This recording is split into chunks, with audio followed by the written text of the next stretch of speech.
Hello साथियों, आप सभी का बहुत बहुत स्वागत है पीएसपी क्लासेस के यूट्यूब चैनल पर। फटाफट से सभी दोस्त जुड़ जाइए। सभी को वेरी गुड इवनिंग दोस्तों। पिक्स अपने 6 बच्चों की अपनी क्लास शुरू हो चुकी है। जो दोस्तों आज बेसिक से इतने दिन थोड़ा सा दोस्तों एमसीक्यू के हम करवा रहे थे, लेकिन हम थोड़ा सा बेसिक से लेकर चलेंगे क्योंकि दोस्तों कुछ स्टूडेंट के मैसेज आ रहे हैं कि सर आप थोड़ा सा बेसिक करवाइए।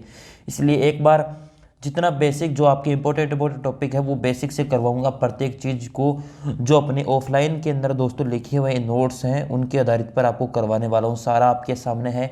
इसकी पीडीएफ आपको टेलीग्राम पर मिल जाएगी, जिसका डिस्क्रिप्शन के अंदर लिंक दे रखा है।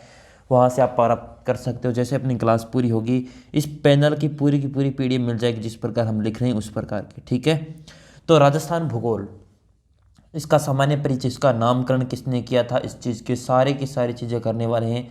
तो चलिए, राजस्थान का दोस्तों शब्द का कहाँ पर हमें उल्लेख मिलता है इस चीज़ के बारे में चलते हैं। सबसे पहले जो राजस्थान शब्द है इसका उल्लेख है ऋग वैदिक काल के अंदर ब्रह्मवर्त था। अलग अलग नाम मिलते हैं दोस्तों। राजस्थान तो बहुत बाद में आया था, वो आगे चर्चा करेंगे। राजस्थान का सबसे पहले नाम ऋग्वेद के अंदर देखें या वैदिक काल के अंदर देखेंगे तो ब्रह्मवर्त था। ठीक है, ब्रह्मवर्त के नाम से जाना जाता था। फिर दोस्तों रामायण काल आया, जो वाल्मीकि ने दोस्तों रामायण की रचना की थी, जिसके अंदर मरुकांतार शब्द मिलता है राजस्थान का। राजस्थान का नाम है वो मरुकांतार शब्द मिलता है वहां पर। हो गई चीजें आपको कन्फर्म। उसके बाद आगे चलिए, अब आ जाते हैं दोस्तों राजस्थान की। हमने चर्चा कर लिया, आगे और चर्चा करेंगे क्या क्या नाम किस प्रकार आया सारे। उससे पहले हम जो राजस्थान के जिले हैं, मेन जिले, उनके दोस्तों किस काल में क्या नाम था, ये सारी चर्चा अपने करने वाले हैं। तो सबसे पहले आप अगर रामायण के अंदर अनुसार आप नाम देखेंगे तो महाभारत काल के अंदर दोस्तों जांगल प्रदेश के नाम से कौन सा प्रदेश जाना जाता था? बीकानेर। बीकानेर है दोस्तों महाभारत काल के अंदर, या महाभारत के अंदर नाम देखेंगे बीकानेर का तो जांगल प्रदेश था। ठीक है, चित्तौड़गढ़, चित्तौड़गढ़ का नाम था सिवी जनपद। याद होना चाहिए दोस्तों, सारे में नहीं करवाने वाला, एक बार आप देख लेना। मैं आपको जो इंपॉर्टेंट है वो बताने वाला हूँ। ठीक है, और आपका जालौर का था स्वर्णगिरी या श्री माल ने दोस्तों भीनमाल नाम किया था। जैसलमेर का था मांड। नागौर का था अहिर छतरपुर। प्राचीन नाम देख सकते हो। गंगानगर और हनुमानगढ़, हनुमानगढ़ तो बाद में बना था दोस्तों, लेकिन गंगानगर और हनुमानगढ़ वाला दोनों को मिला के इनको योध्या प्रदेश के नाम से भी जाना जाता था। उसके बाद जयपुर, जयपुर को दोस्तों आप बेराट या विराट नगर भी कहते हैं। और मत्स्य जनपद की राजधानी अलवर थी आपकी। ठीक है, और आपका भीलवाड़ा, धौलपुर, करौली, इनको दोस्तों सूरसेन के नाम से जाना जाता था। तो मैं इसको पूरा इरेज कर देता हूं ताकि आपको स्क्रीनशॉट लेना चाहते हो वो ले लेना दोस्तों। पीडीएफ वैसे इस पैनल की पूरी पीडीएफ मिल जाएगी अपने टेलीग्राम पर। ठीक है, चलिए आगे। अब आ जाती है राजस्थान शब्द का जो कहाँ कहाँ से क्या मिला, कहाँ से उल्लेख मिला। राजस्थान शब्द का सर्वप्रथम उल्लेख है वो आपको मिलता है दोस्तों कहाँ से मिलता है दोस्तों? कुछ तो कहते हैं गोसुंडी शिलालेख से और कुछ कहते हैं बसंतगढ़ शिलालेख से। हम दोनों पे चर्चा करने वाले हैं। गोसुंडी शिलालेख की खोज करते हैं श्यामल दास जी। गोसुंडी शिलालेख है, इसकी खोज तो कौन करता है? श्यामल दास जी करते हैं। ठीक है, और इसकी भंडारकर, डीआर भंडारकर दोस्तों, ये भी इसमें खोजकर्ता शामिल है।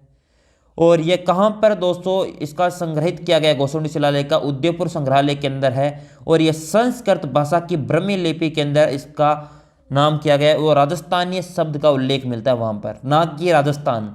राजस्थान तो दोस्तों अंत में बहुत लेट आता है।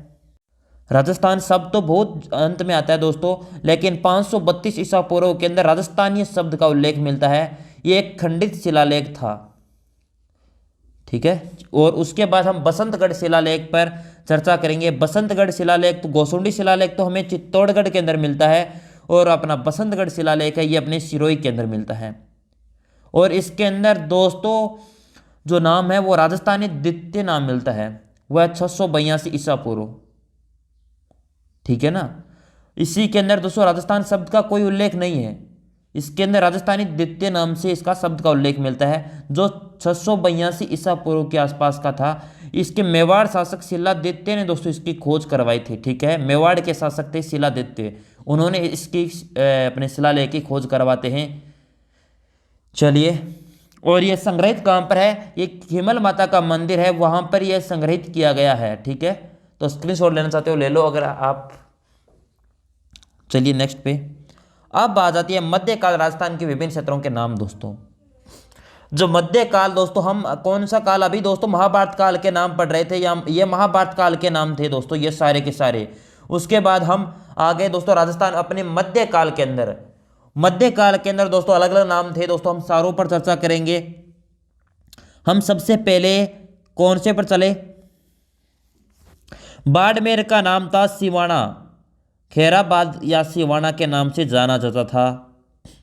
ये किसने किया था? जालोर का नाम था जलालाबाद, अलाउद्दीन खिलजी करते हैं दोस्तों, जो जलालाबाद है इसका नाम।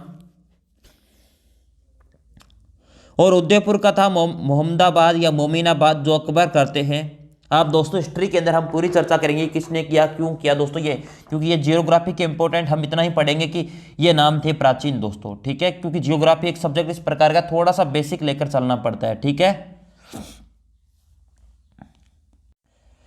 तो चलिए आगे। और आपका अमेर का नाम, जयपुर का नाम अमेर या मोमिनाबाद था दोस्तों। मोमिनाबाद, मोहम्मदाबाद तो उदयपुर का था, मोमिनाबाद इसका जयपुर का था। ठीक है, अमेर से पहले। और आपके कौन सा बच गया आपका? यहाँ पर करौली का इस्लामाबाद मोहम्मद गौरी करते हैं, तिमनगढ़ करते हैं, इस्लामाबाद भी करते हैं। और अलाउद्दीन खिलजी भी खिजराबाद, चित्तौड़गढ़ का नाम खिजराबाद करते हैं दोस्तों। ठीक है, ये चीज़ें आपको एक बार आपको बस देख लेना दोस्तों, याद करने की जरूरी नहीं है, क्योंकि दोस्तों एग्जाम की दृष्टि जितने इंपॉर्टेंट है वो करवा रहा हूँ। ठीक है ना। चलिए, अब आ जाती है राजस्थान शब्द का उल्लेख कहां पर मिलता है, कहां से हमें मिलता है दोस्तों, सारी चीजों पर चर्चा करेंगे। वीडियो को लाइक शेयर और कमेंट कर दीजिए। ठीक है, राजस्थानी शब्द का उल्लेख मिलता है, राजस्थान शब्द का वो मिलता है ब्रिटिश काल। ब्रिटिश काल कब से कब था दोस्तों, वो आप कमेंट करो फटाफट से। ब्रिटिश काल से मिलता है हमें राजस्थान शब्द का उल्लेख। अब चर्चा करेंगे।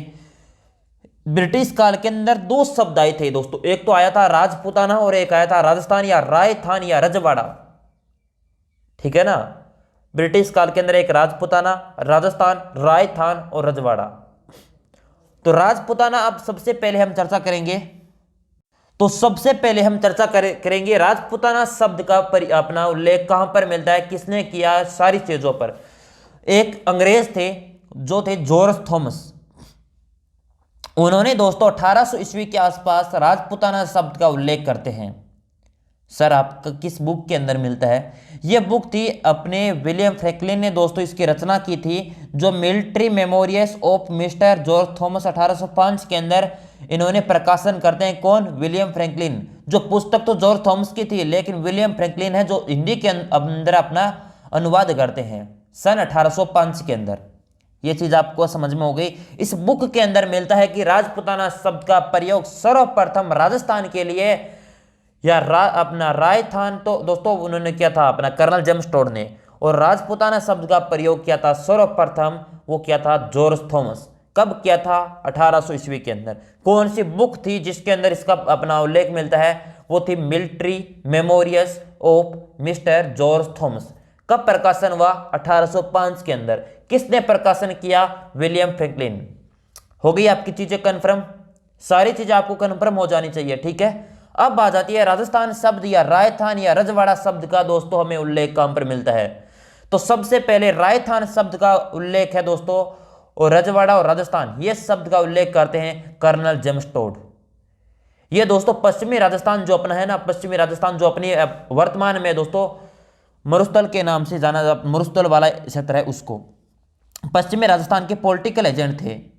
अब पॉलिटिकल एजेंट क्या होता है दोस्तों? अंग्रेजों के प्रत्येक रियासत पर एक पॉलिटिकल एजेंट रहते थे, प्रत्येक रियासत पर। तो ये पश्चिमी राजस्थान की रियासत थी दोस्तों, ये अपने सीकर और अपना बीकानेर और जोधपुर वाला, जोधपुर नहीं जैसलमेर, ये सीकर वाला ज़्यादातर और बीकानेर वाला ये क्षेत्र था ना, ये पश्चिमी राजस्थान के अंदर दोस्तों ये पॉलिटिकल एजेंट का कार्य करते थे दोस्तों यहाँ पर। तो दोस्तों इन्होंने कहाँ पर किया था सर? तो दोस्तों इसका उल्लेख है दोस्तों, वो करते हैं annals and Antiquities of Rajasthan. एक कर्नल जेम्स टोड की पुस्तक है, इसका नाम लिख लेना, annals and Antiquities of Rajasthan. नाम याद हो रहा है या दोस्तों ऐसे ही याद करना पड़ेगा? कौन सी पुस्तक थी? Annals and Antiquities of Rajasthan. इसका दूसरा नाम है central Western Rajput states of India. ठीक है, इसका हिंदी में अनुवाद करते हैं गौरी शंकर ओझा। कब करते हैं? 1835 के अंदर। और इसका प्रकाशन कब होता है? लंदन से अंग्रेजी के अंदर प्रकाशन होता है 1829 के अंदर। 1829 के अंदर लंदन चले जाते दोस्तों अपने कर्नल जेम्स टॉड, वहां जाकर इसका प्रकाशन करते हैं। किसका? The Annals and Antiquities of Rajasthan या Central Western Rajput State of India. इसका प्रकाशन और हिंदी में अनुवाद करते हैं, वो करते हैं गौरी शंकर ओझा, जो 1835 के अंदर हिंदी के अंदर अनुवाद करते हैं इस पुस्तक का। इस पुस्तक के अंदर हमें उल्लेख मिलता है कि राजस्थान का शब्द का सर्वप्रथम उपयोग है या प्रयोग है, वो कहा था दोस्तों कर्नल जेम्स टॉड को। इन्होंने दोस्तों इस शब्द का प्रयोग करते हैं राजस्थान, रजवाड़ा, राजस्थान शब्द के आदि के। हो गई आपकी चीजें कन्फर्म? तो चलिए नेक्स्ट पे। अब आ जाती है दोस्तों स्वतंत्रता के पश्चात ब्रिटिश काल में भारत के राज्य।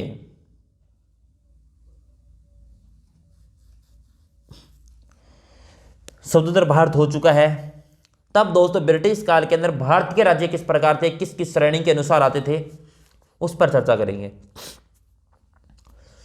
दोस्तों। अब वो आप अभी हमने पढ़ रहे थे ना दोस्तों, जो कह रहे पॉलिटिकल एजेंट दोस्तों, उस चीज पर चर्चा करेंगे दोस्तों, आप चिंता मत कीजिए सारे। ठीक है, ए श्रेणी, बी श्रेणी और सी श्रेणी और डी श्रेणी। इसके अंदर 4 प्रकार की श्रेणियां बनाई गई थी। एक ब्रिटिश प्रांत का गवर्नर जनरल होता था, रियासत का राजा होता था, केंद्र शासित प्रदेश का एजीजी होता था, और डी श्रेणी के अंदर अर्जित प्रदेश का अंडमान निकोबार दोस्तों ये आते थे। ठीक है, डी श्रेणी के अंदर। तो हमें दोस्तों और किसी से मतलब नहीं है, हम केंद्र शासित प्रदेश का एजीजी होते दोस्तों, वहां का दिल्ली, अजमेर, मेरवाड़ा, कुर्ग और बलूचिस्तान, ये दोस्तों इसके अंदर सी श्रेणी के अंदर थे। ये आप ज्यादा इंपॉर्टेंट नहीं है, आगे चलते हैं। अब सबसे पहले हमारी दोस्तों राजस्थान शब्द का प्रयोग हो चुका है। अब राजस्थान शब्द का अपने संविधान के अंदर कब बना, उल्लेख होता है, इस पर सारी चर्चा करेंगे। सबसे पहले स्वतंत्रता के पश्चात सरदार वल्लभ भाई पटेल, ये रियासती विभाग 19 जुलाई 1947 के अंदर दोस्तों अध्यक्ष बनते हैं रियासती विभाग के। ठीक है, और वीपी मेनन सचिव बनते हैं।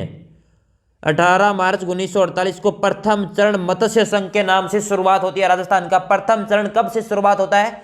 18 मार्च 1948 को। राजस्थान के एकीकरण 7 चरणों के अंदर होता है। अंतिम एकीकरण दोस्तों कब होता है, आप कमेंट करके बताना। पहला शुरुआत है वो 18 मार्च 1948 को प्रथम चरण के अंतर्गत, जिसका नाम दिया गया था, वह राजस्थान का नाम आया था मत्स्य संघ। और राजस्थान शब्द का प्रयोग द्वितीय चरण के अंदर किया जाता है, जिसका नाम राजस्थान संघ कर दिया जाता है। पहले तो मत्स्य संघ और द्वितीय चरण है, जिसके अंदर 25 मार्च 1948, पहला चरण कब? 18 मार्च 1948। दूसरा चरण राजस्थान संघ, इसके अंदर कौन से जिले आए वो हिस्ट्री के अंदर पढ़ेंगे हम। ठीक है ना, तो 25 मार्च 1948 को द्वितीय चरण का हमें उल्लेख मिलता है। सॉरी दोस्तों, जो राजस्थान संघ का। अब आ जाते तीसरे चरण की ओर। अब दोस्तों इसके बाद में चरणों की हम चर्चा अपनी हिस्ट्री के अंदर करेंगे। राजस्थान शब्द का प्रयोग कब हुआ सर, हमें तो यह बताओ। राजस्थान वर्तमान में राजस्थान है, इसका प्रयोग कब होता है सर? दोस्तों राजस्थान शब्द का विधिवत रूप से मान्यता प्राप्त होती है राजस्थान को दोस्तों, राजस्थान शब्द को, वो होती है 26 जनवरी 1950 को, जिस दिन अपना छठा चरण है वो पूरा होता है। और इसके अध्यक्ष है दिसंबर 1953 में डॉक्टर फजल अली ने अध्यक्षता की थी छठे चरण की। ठीक है, और राज्य पुनर्गठन आयोग की सिफारिश भी इन्होंने की थी, जिसके अनुसार भाषाई आधार पर राज्य पुनर्गठन अधिनियम का 1956 बना। और राजस्थान है वो दोस्तों कब बना? राजस्थान राज्य के रूप में मान्यता 1 नवंबर 1956 को मिलती है। अब दोस्तों क्वेश्चन 2 प्रकार के बनते हैं। राजस्थान स्थापना दिवस कब मनाया जाता है और राजस्थान दिवस कब मनाया जाता है, इस क्वेश्चन पर थोड़े से आपको डाउट रहते हैं। सारों चीजों पर चर्चा करेंगे दोस्तों। राजस्थान दिवस है वो तो मनाया जाता है 30 मार्च को, और राजस्थान स्थापना दिवस है वो मनाया जाता है 1 आपके नवंबर को। इसलिए ध्यान से आप, अभी वीडियो के एग्जाम के अंदर पूछा गया क्वेश्चन है, इसलिए दोस्तों थोड़ा सा ध्यान से क्वेश्चन देना आपको राइट आंसर, ठीक है। क्योंकि एग्जामिनर हमेशा दोस्तों आपके ऑप्शन में अगर आपको वो पूछेगा ना राजस्थान का स्थापना दिवस कब मनाया जाता है, तो वो अपने ऑप्शन 1 में डालेगा 30 मार्च, ऑप्शन बी में 31 मार्च, ऑप्शन सी के अंदर 1 नवंबर है। स्टूडेंट तुरंत 30 मार्च कर देगा, वो गलत हो जाएगा, क्योंकि राजस्थान दिवस तो 30 मार्च का, स्थापना दिवस अपना 1 नवंबर है। और भाषाई आधार पर प्रथम राज्य कौन सा बना था, वो बना था आंध्र प्रदेश दोस्तों, ये भी याद होना चाहिए, एक्चुअल फैक्ट है। अब आ जाती है दोस्तों, कुछ स्टूडेंट कहेंगे सर कौन कौन से चरण में अनु हुआ था, सर हमें बताइए दोस्तों। सारे राजस्थान के एकीकरण 1 नवंबर 1956 को हो चुका है। सर लास्ट में कौन सा हुआ, सारे जिले कब बने, हम चीजें चर्चा करेंगे। जब राजस्थान का एकीकरण हुआ था ना, तब राजस्थान के दोस्तों 5 संभाग बन चुके थे, ठीक है। कितने संभाग, 5 संभाग। कौन कौन से थे, एक था जयपुर संभाग, एक जोधपुर, एक उदयपुर, एक बीकानेर, एक कोटा दोस्तों, ये 5 संभाग थे। और सबसे पहला संभाग बनने वाला बीकानेर था, जो दोस्तों सबसे पहले अपने एकीकरण के अंदर शामिल हुआ था। वो बीकानेर एकमात्र जिला था, एकमात्र रियासत थी जिन्होंने दोस्तों सबसे पहले एकीकरण के अपने हस्ताक्षर किए थे कि हम शामिल होंगे एक राजस्थान के अंदर। 18 मार्च 1948 को सबसे पहले एक रियासत एकमात्र, ठीक है। उसके बाद अप्रैल 1962 को दोस्तों संभागीय व्यवस्था समाप्त कर दी, किसने की, मोहनलाल सुखाड़िया दोस्तों, जो 17 अपने वर्ष तक अपने मुख्यमंत्री रहे हैं, जो मोहनलाल सुखाड़िया, जो अभी तक सबसे ज्यादा बार मुख्यमंत्री बने।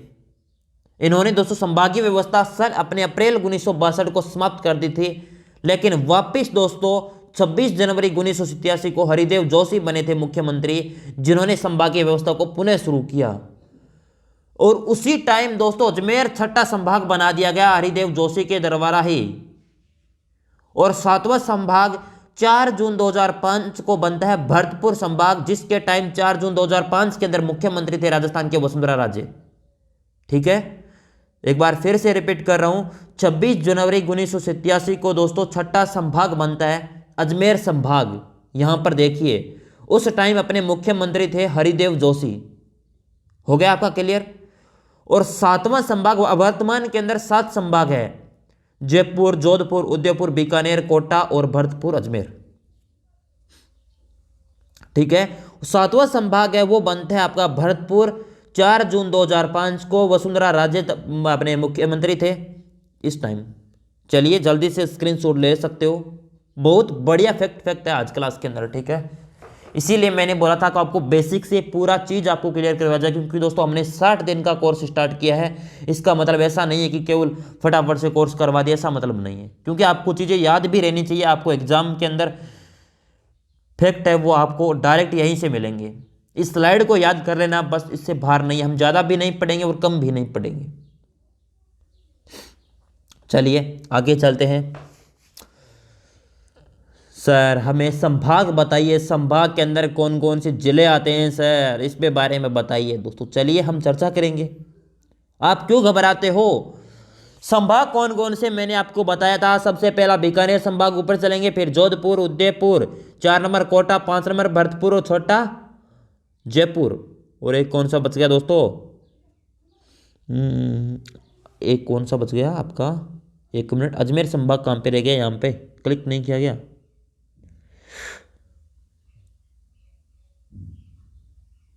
1 2 3 4 5 6, एक संभाग अजमेर, अजमेर अजमेर, ये रहा अजमेर ना, ये रहा अजमेर। इसमें क्लिक नहीं, लिखा नहीं है अजमेर, ठीक है कोई बात नहीं। दोस्तों बीकानेर संभाग के अंदर कौन कौन सी जिले आते हैं आपको याद करने की जरूरत नहीं है, ठीक है। मैं एक बार बता देता हूँ, एग्जामिनर कहीं से अगर दे देगा तो आपको थोड़ा सा आपको याद होना चाहिए। बीकानेर संभाग के अंदर आपका ये मैप की आपकी पीडीएफ मिल जाएगी। बीकानेर के अंदर आता है, सबसे पहले ऊपर चलेंगे, 1 नंबर आपका गंगानगर, हनुमानगढ़, चूरू, बीकानेर। इसका मतलब कितने जिले आए, 4 जिले, गंगानगर, हनुमानगढ़, बीकानेर और चूरू। हो गया आपका ये, आपका ये यहां तक कंप्लीट हो गया। उसके बाद हम इस साइड चलते हैं, ये लेते हैं हमने जयपुर संभाग। जिसकी जनसंख्या है 24.43% और सबसे ज्यादा जनसंख्या है वह है जोधपुर संभाग के अंदर।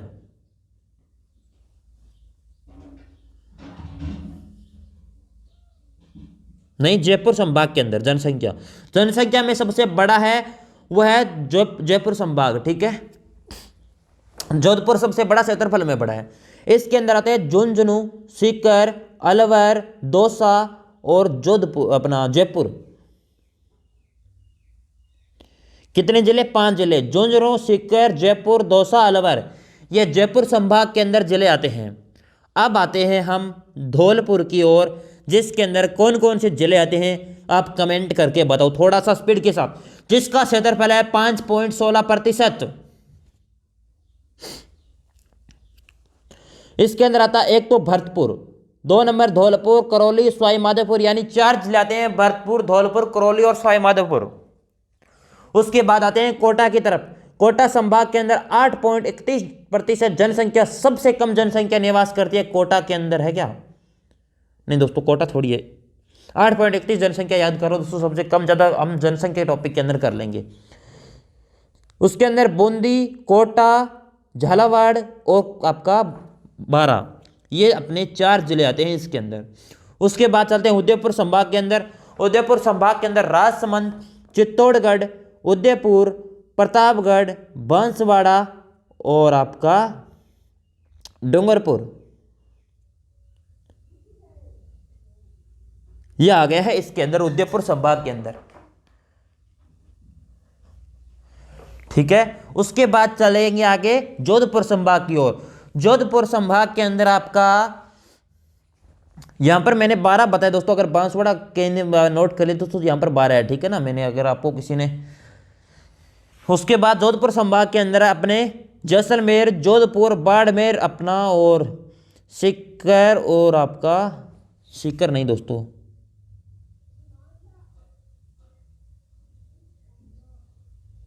सिरोही, जालोर, ये आपके 5 जिले आते हैं, 6 जिले आते हैं दोस्तों इसके अंदर। जोधपुर के अंदर कितने आते हैं? 6 जिले, जैसलमेर, जोधपुर, बाड़मेर, पाली, जालोर, सीकर, ये 6 जिले।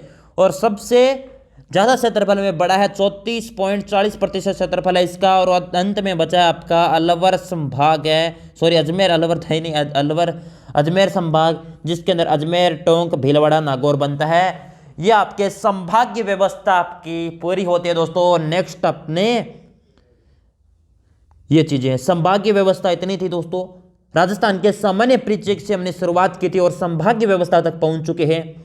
सारे टॉपिक आपको क्लियर होने चाहिए। इसकी पीडीएफ आपको टेलीग्राम ग्रुप पर थोड़ी देर के बाद आपको मिल जाएगी, जैसे अपनी क्लास पूरी होगी उसके बाद। ठीक है ना, तो चलिए जल्दी से नोट कर लो जो भी आपको बचा हुआ है कंटेंट।